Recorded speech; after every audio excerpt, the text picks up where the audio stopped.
Je vais vous demander d'accueillir Hélène Chabiron et Karine L'Enfant du groupe Les Échos.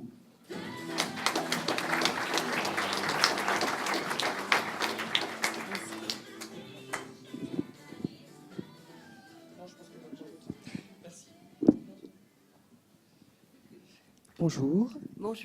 Bonjour. Alors, je me présente, je suis Hélène Chabiron, directrice administrative des fonctions support. Et donc, nous allons vous présenter le groupe Les Échos. Voilà, merci. Alors, le groupe Les Échos, c'est un groupe de presse plurimédia qui regroupe une dizaine de sociétés, emploie 500 collaborateurs et représente environ 100 millions de chiffre d'affaires. Le groupe est réparti en 3 pôles majeurs, en économie et finance, avec des titres comme Les Échos, Investir, Les Échos Patrimoine, et Les Échos Week-end et Enjeux. Après, nous avons le pôle art et culture avec un mensuel Connaissance des arts et une radio classique. Et un pôle service aux entreprises avec des salons, des conférences, des réunions d'actionnaires.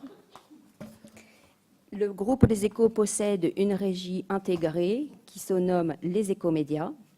Cette régie a pour vocation la commercialisation de la publicité et des supports internes, les supports que nous avons cités précédemment, et dont vous voyez les couves en images, ainsi que du hors-média, c'est-à-dire les conférences, réunions d'actionnaires, et aussi de la publicité pour des supports externes tels que Classica.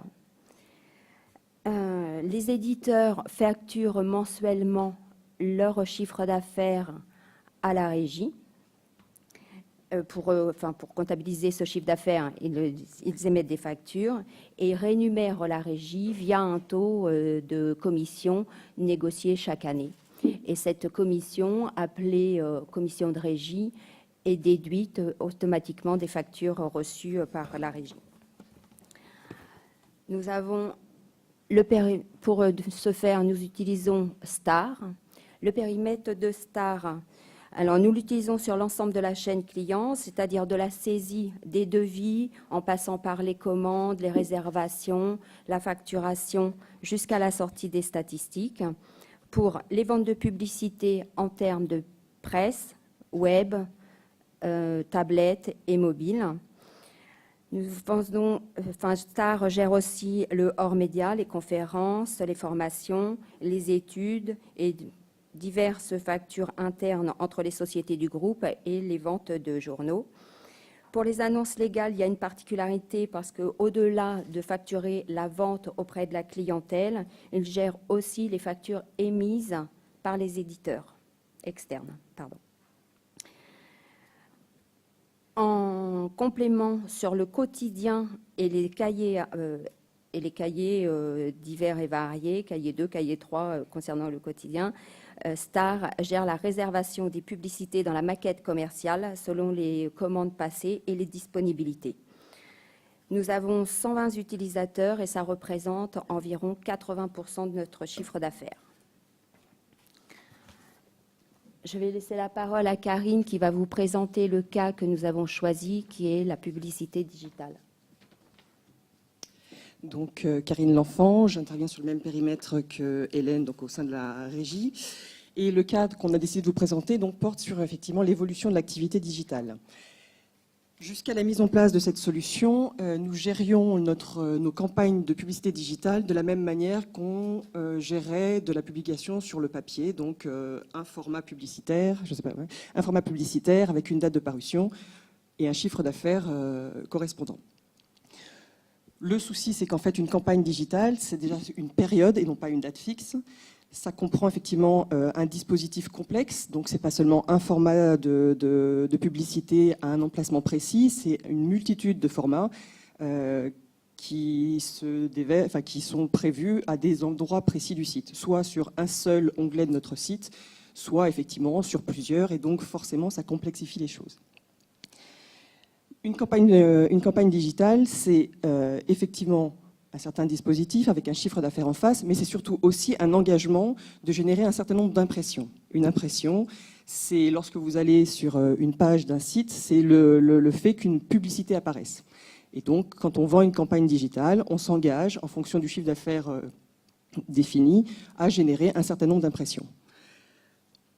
Jusque-là, l'outil nous permettait bien évidemment de facturer nos campagnes correctement, mais nous permettait de sortir des statistiques en volume, mais absolument pas qualitatives pour aller analyser vraiment la manière et la performance de nos campagnes. Pour gérer une campagne digitale, nous avons un outil nous avons un ad server, donc c'est effectivement dans cet outil-là que se déversent toutes les données qualitatives de volume d'impression, de clics et autres données purement digitales. Et il n'y avait absolument aucune communication entre notre outil de gestion Star et notre outil d'ad serving géré effectivement par notre équipe digitale.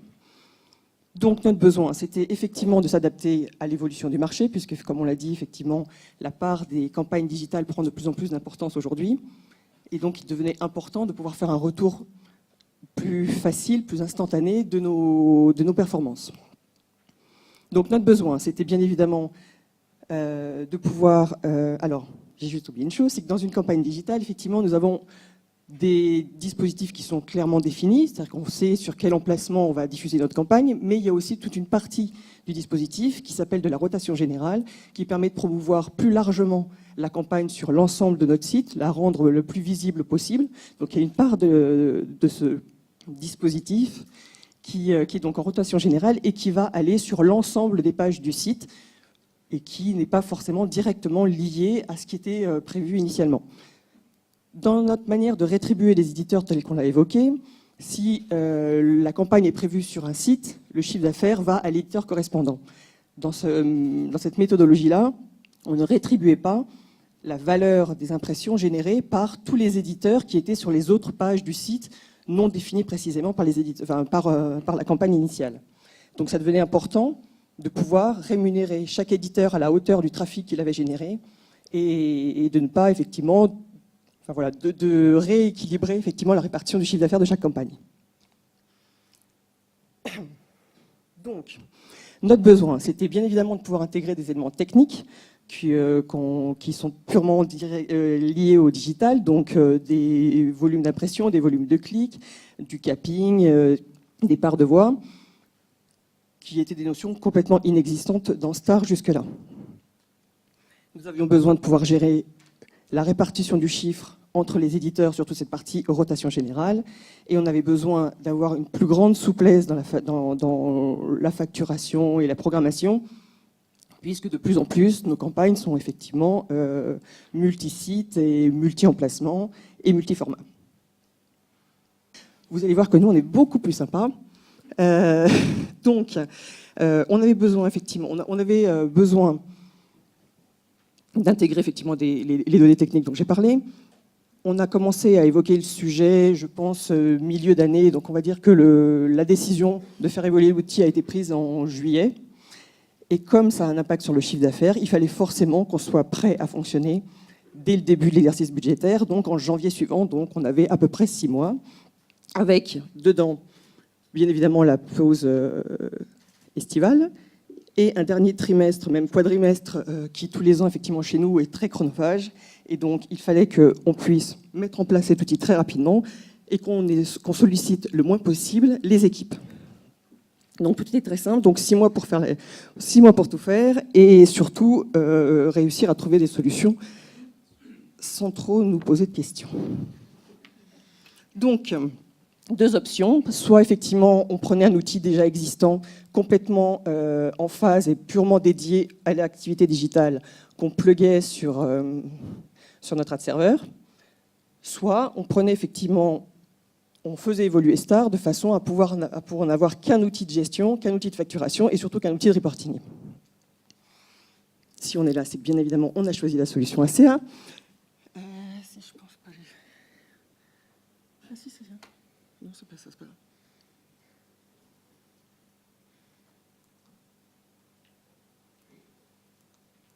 C'est pas dans le bon ordre, mais c'est pas grave, on va y arriver.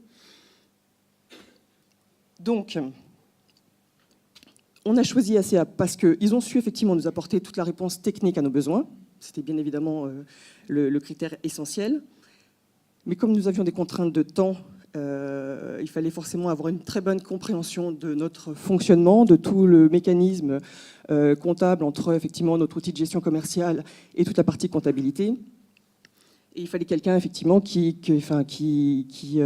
connaisse donc parfaitement notre fonctionnement, et ça nous permettait surtout à la fin de n'avoir qu'un outil et de ne pas rempiler avec des outils complémentaires et des sources d'informations divergentes.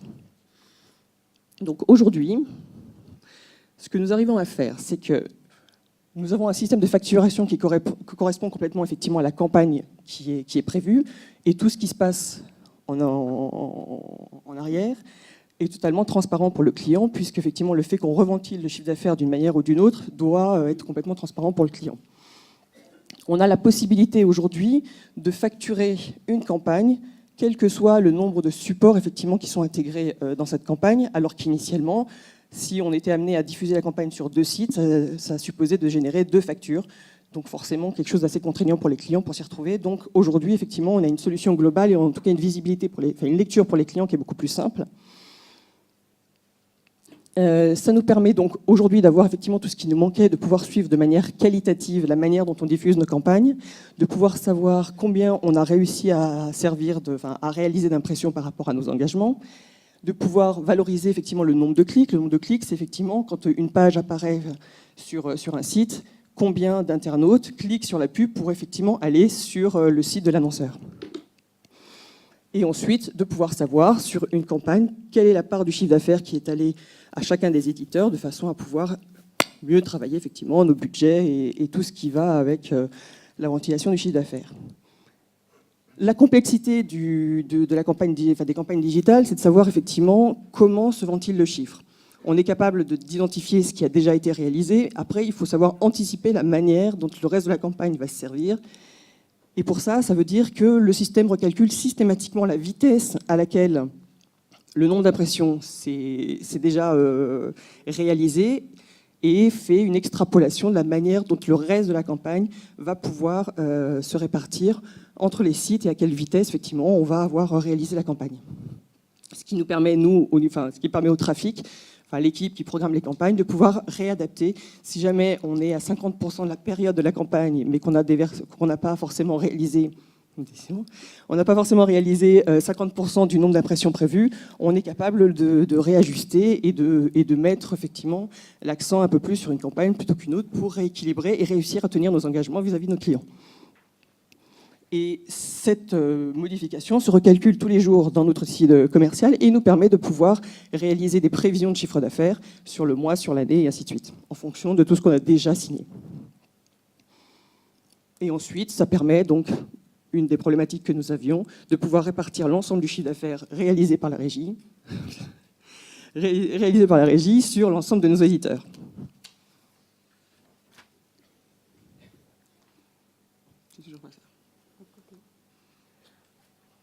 Alors, en conclusion, l'équipe ACA a bien répondu aux objectifs. On a bien démarré au mois de janvier avec la saisie des ordres et des facturations.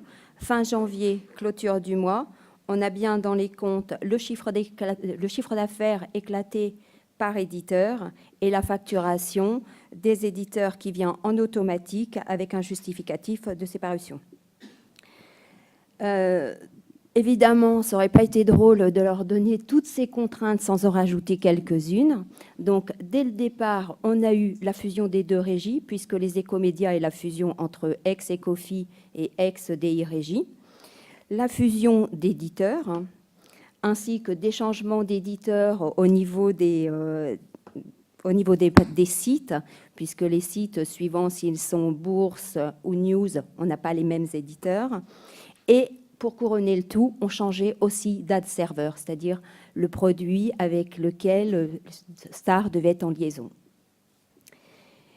Ils ont donc fait preuve d'une grande souplesse et d'évolutivité et qui a été éprouvée et approuvée par tous nos services. Et maintenant, nous avons un Star qui gère aussi bien le print que le web en termes de planning et d'aide aux propositions pour les commerciaux. Merci à tous.